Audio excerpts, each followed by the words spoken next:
Saudi अरब से पाकिस्तानी सैलाब मुतासरीन की मदद के लिए आई खातून कराची में 2 मुकदमात में फंस गई। सऊदी लेडी ने बताया उसको सिंध में एक फैमिली है जो हमारे यहाँ सऊदीया में मुलाजिम है।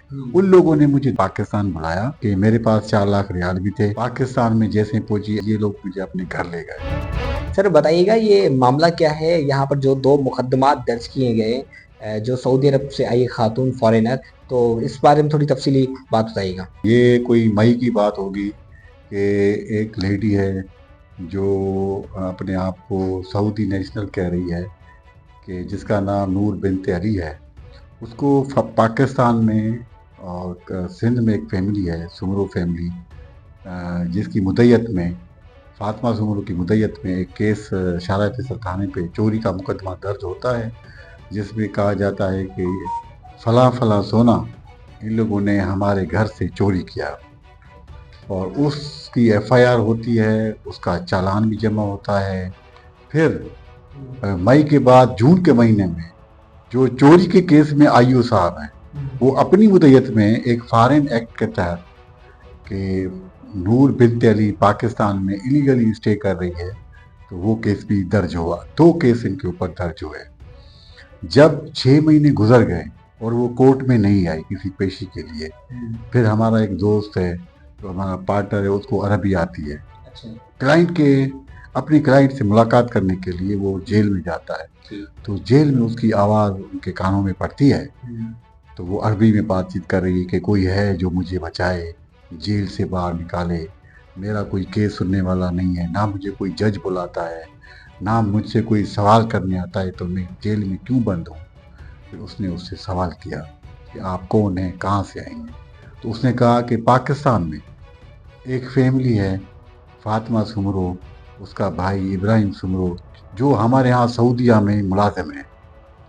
40 सालों से उनके ख़ानदान के लोग, उन लोगों ने मुझे धोखाधड़ी से पाकिस्तान बुलाया, कहा कि आप आएँ हमारे सैलाब मुतासरीन की मदद करें।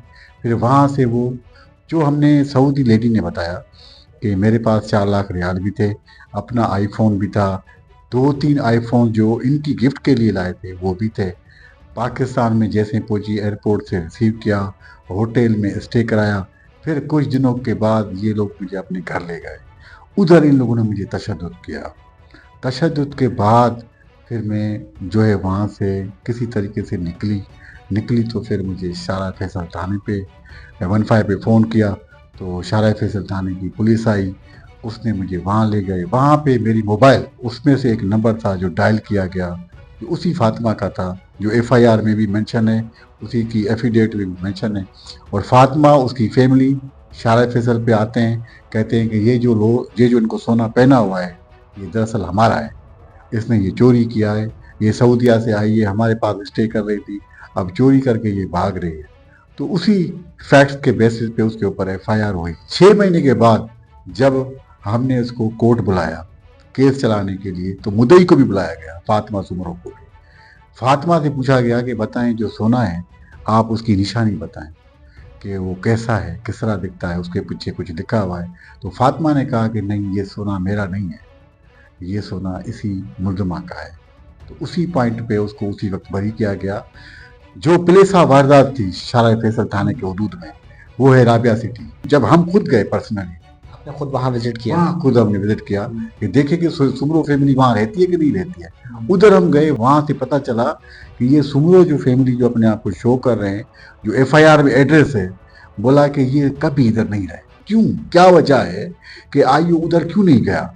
उसने चालान कर दिया, चालान पे दस्तखत होती है एसएसपी साहब की। एसएसपी ने भी छानबीन नहीं की, उसने भी चालान पे सही करके उसको भेज दिया, चालान कर दिया। फिर जब उसको 1 महीना जेल के अंदर गुजर जाता है, उसके बाद वही आईओ दूसरी एफआईआर लॉन्च करता है उस लेडी के खिलाफ कि ये फॉरेनर है, पाकिस्तान में इलीगली रह रही है। भाई आपने इन्वेस्टिगेशन क्या किया? तो कितने बाद? 1 महीने के बाद वो मई में एफआईआर होती है, फिर वो दूसरी एफआईआर अपनी मुद्दत में करता है थाने के, उसी थाने के अंदर। फिर उसी थाने के अंदर उसकी चार्ज शीट भी होती है उस फॉरेन एक्ट के तहत। वो 6 महीने के बाद चालान जमा करता है। जब हमने इंटरवीन किया, एसएसपी को अप्रोच किया, कोर्ट से शोकाज इशू करवाए, कोर्ट ने नूर बिनते अली से ये सवाल किया, क्या पाकिस्तान में आप इलीगली आई हैं, क्या इलीगली स्टे कर रही हैं, क्या ये जुर्म आप एक्सेप्ट कर रही हैं कि नहीं कर रही? बोला नहीं, ये गलत है, मेरे ऊपर इल्ज़ाम है, मेरा पासपोर्ट उसी मुद्दई के पास है जो चोरी के केस में मुद्दई है, मेरी मोबाइल भी उसी के पास है। जब आप उनको बुलाएंगे कोर्ट में, उसको पूछेंगे, तो जब वो रिकवर हो जाएंगे तो आप सबको ये पता चल जाएगा कि हकीकत क्या है, कि मुझे किस तरह पाकिस्तान में बुलाया गया, किस तरह धोखाधड़ी से मुझे एक होटल में रखा गया, फिर एक घर में कैद किया गया, मेरे जिस्म पे टार्चर किया गया है, उसकी टांगों के ऊपर टार्चर किया गया है, उसकी बाजुओं के ऊपर तशद्दुद किया गया है, और जेल के अंदर में जो इसको उस पक्के कैदियों के साथ रखा गया। क्यों भाई? एसएसपी साहबा से पूछें जो उधर सुप्रीडेंट जेल है, वो तो खुद ये करे कि मैं सऊदिया से हूँ, जिद्दा में रहती हूँ, उधर मेरा ये खानदान रहता है, और हाँ मेरा वालिद ये है, जिस स्कूल में मैं पढ़ी हूँ उस स्कूल का नाम ये है। हमने वो सारी चीजें आईओ को बताई। आईओ को ने कहा कि सर मैंने एम्बेसी को लिखा, कोई जवाब नहीं आया, लिहाजा मैंने इसको चालान कर दिया। भाई चालान तो आप तब करेंगे जब जुर्म साबित हो ना, कि हाँ ये इलीगली पाकिस्तान में स्टे कर रही है और इसके पास वीजा नहीं है, वो कोई जिक्र नहीं है चालान के अंदर कि मैंने सऊदी एम्बेसी से जो है इन्वेस्टिगेशन किया, पता चला कि इसका वीजा एक्सपायर हो गया है, या इसका पासपोर्ट जो है वो एक्सपायर हो गया है, या इसके पास वीजा नहीं है, ये बगैर वीजा के पाकिस्तान आई है, तो ओपिनियन वो ड्रा करेगा। तो इस सेक्शन 34 में उसके ऊपर चार्जशीट होगी, चार्ज फ्रेम होगी। अभी तो कुछ पता ही नहीं है, इसको खामखा जेल में बंद किया हुआ है। तो मेरी अभी भी इन्वेस्टिगेशन डिपार्टमेंट जो पाकिस्तान की है, FIA है, पुलिस है, बाकी जो एजेंसीज हैं, मैं उनसे ये गुजारिश करता हूँ, अपील करता हूँ कि खुदारा आप इस केस में इंटरवीन हो।